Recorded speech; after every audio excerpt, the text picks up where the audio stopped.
जय हिंद साथियों। क्या कभी आपने सोचा है कि जो मीडिया एक समय सच्चाई की आवाज़ उठाता था, वही मीडिया आज के समय सरकार की तारीफों के पुल बांधने लगती है? क्या ये सच में मुमकिन है कि पत्रकारों का मुंह बंद कर दिया जाए या फिर मीडिया खुद ही गोदी मीडिया बन जाए? आज के इस वीडियो में हम जानेंगे कि कैसे एक स्वतंत्र मीडिया धीरे धीरे करके सरकार की गोद में बैठ जाता है।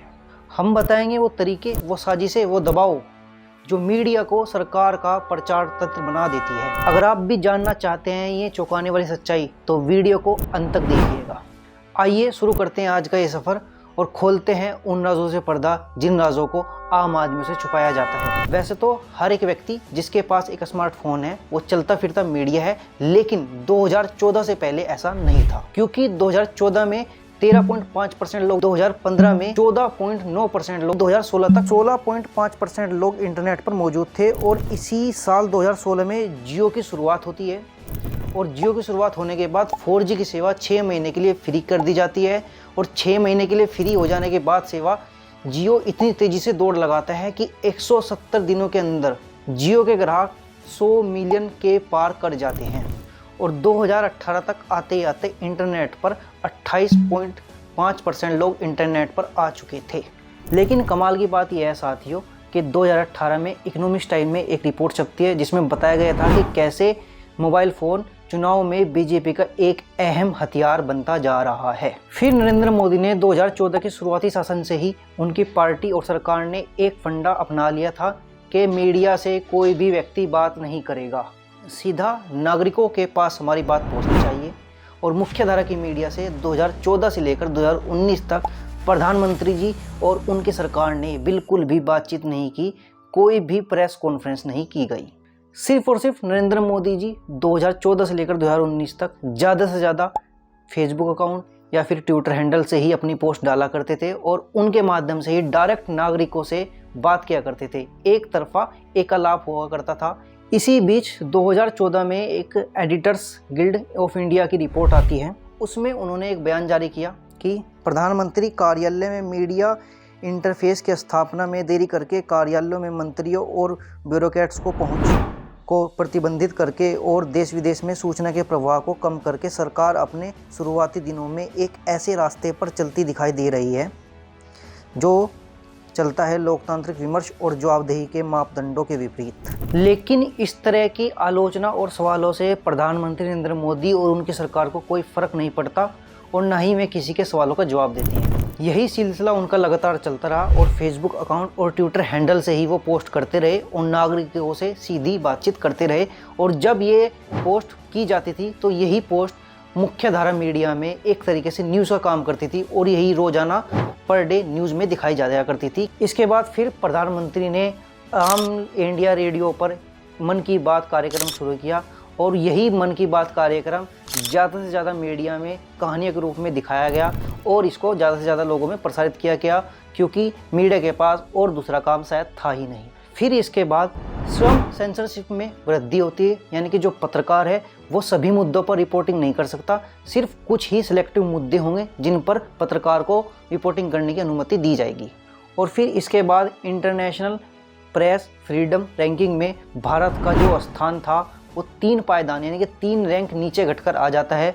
और लिखा हुआ आता है, जो कारण वो बताते हैं वो ये बताते हैं कि हिंदू राष्ट्रवादियों की धमकियों के कारण मोदी सरकार के तहत पत्रकार कम स्वतंत्र है। लेकिन बाद में इस लेख को टाइम्स ऑफ इंडिया और इकोनॉमिक्स ने छापा था, लेकिन किसी के दबाव के कारण इसको बाद में डिलीट भी करवा दिया गया। इस तरह से सरकार ने मीडिया पर कब्जा करना चालू कर दिया और दबदबा बनता चला गया। और बहुत सारे पत्रकार जो इस दबदबे को नहीं झेल सके, वो जो सच्चाई के साथ चलना चाहते थे वो सच्चाई के साथ चले और 2 धाराओं में मीडिया बढ़ता चला गया। लेकिन सरकार का कब्जा और शिकंजा लगातार मीडिया पर कसता चला गया। इस तरह से धीरे धीरे सरकार ने मीडिया की सहभागिता को सरलता से बदल दिया और पूरा 360 डिग्री पर चेंज कर दिया। चुने हुए पत्रकारों को छोड़कर किसी से भी बातचीत नहीं की जाती थी, कोई प्रेस कॉन्फ्रेंस नहीं, कोई इंटरव्यू नहीं, और अगर कोई इंटरव्यू होता था तो वो स्क्रिप्टेड इंटरव्यू होता था। अब जब मीडिया घरानों को राजस्व स्रोत के रूप में हर साल प्रायोजित कार्यक्रम आयोजित करने की छूट दी गई है, जिसमें उन्हें प्रधानमंत्री और उनके मंत्रियों की आवश्यकता होती है ताकि वो कार्यक्रम में आए और लोग उस कार्यक्रम को ज़्यादा देखें, और कार्यक्रम ज़्यादा देखा जाएगा तो उसमें उस व्यक्ति को फायदा होगा जिसने प्रायोजक दिया है। और मंत्री और प्रधानमंत्री प्रायोजक कार्यक्रम में तब आएंगे जब मीडिया उनकी आलोचना नहीं करेगा। अब अगर सरकार या सरकार का कोई मंत्री प्रायोजक कार्यक्रम में नहीं आएगा तो क्या होगा, प्रायोजक कार्यक्रम नहीं हो पाएगा, और प्रायोजक कार्यक्रम नहीं हो पाएगा तो चैनल को घाटा होगा। लेकिन अब कुछ लोग सोच रहे होंगे कि ये प्रायोजक कार्यक्रम क्या होता है। दरअसल किसी भी कार्यक्रम को सुचारू तरीके से संपन्न करने के लिए धन की आवश्यकता होती है। ऐसे समय में किसी व्यक्ति या संस्था या प्रतिष्ठान आदि से पैसों की सहायता प्राप्त होती है और बदले में उनका प्रचार प्रसार करना होता है। ऐसे ही कार्यक्रम को प्रायोजित कार्यक्रम कहा जाता है। फिर जुलाई 2017 में भाजपा के अध्यक्ष अमित शाह ने राज्यसभा के नामांकन का पर्चा दाखिल किया तो टाइम्स ग्रुप ने इसमें अहम भूमिका निभाई। टाइम्स ऑफ इंडिया के अहमदाबाद संस्करण में अमित शाह की संपत्ति के साथ साथ स्मृति ईरानी की शैक्षिक योग्यता पर कुछ कहानियां और लेख प्रकाशित किए गए। लेकिन ये बातें, ये कहानियां, ये लेख कहीं ना कहीं किसी न किसी हद तक सत्य थे। इसलिए टाइम्स ऑफ इंडिया की वेबसाइट से बाद में इस लेख और इन कहानियों को हटवा दिया गया।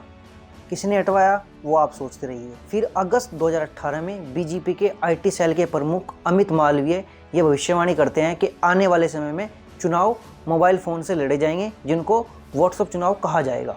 और इसी साल 2018 में एक इकोनॉमिस्ट टाइम्स में लेख छपता है जिसमें खुलासा किया जाता है बीजेपी पार्टियों के कार्यकर्ता और सोशल मीडिया के स्वयंसेवक ने अपनी पहुंच के लिए 23,000 से 25,000 तक व्हाट्सएप ग्रुप बनाए हैं।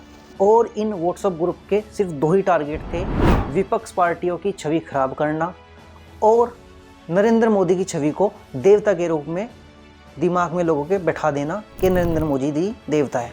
और ये 2012 में एक आईटी सेल द्वारा शुरू किया गया था और ये एक सोचा समझा प्लान था। और फिर आते हैं 2019 के लोकसभा चुनाव। तब तक नरेंद्र मोदी जी ने एक अलग मीडिया तैयार कर लिया था। उनका खुद का मीडिया सुचारू रूप से चल रहा था जिसमें उनकी तारीफों के पुल बांधे जा रहे थे। और फिर 2019 तक आते आते 500 मिलियन से भी ज़्यादा लोगों की मौजूदगी इंटरनेट पर हो चुकी थी, जिसका फ़ायदा 2019 के लोकसभा इलेक्शन में मोदी को और मोदी की पार्टी को डायरेक्ट रूप में मिल रहा था। और एक विशाल या प्रचंड बहुमत के रूप में मोदी सरकार सामने आती है और लोगों को लगता है ये सिर्फ और सिर्फ उनके काम का कमाल है। लेकिन नहीं दोस्तों, ये उनके व्हाट्सएप ग्रुप का, उनके द्वारा बनाई गई अपनी एक मीडिया का कमाल था। तो ये थी साथियों 2014 से लेकर 2019 तक प्रधानमंत्री और मीडिया की वो हकीकतें जो आम जनता तक नहीं पहुँच पाती है।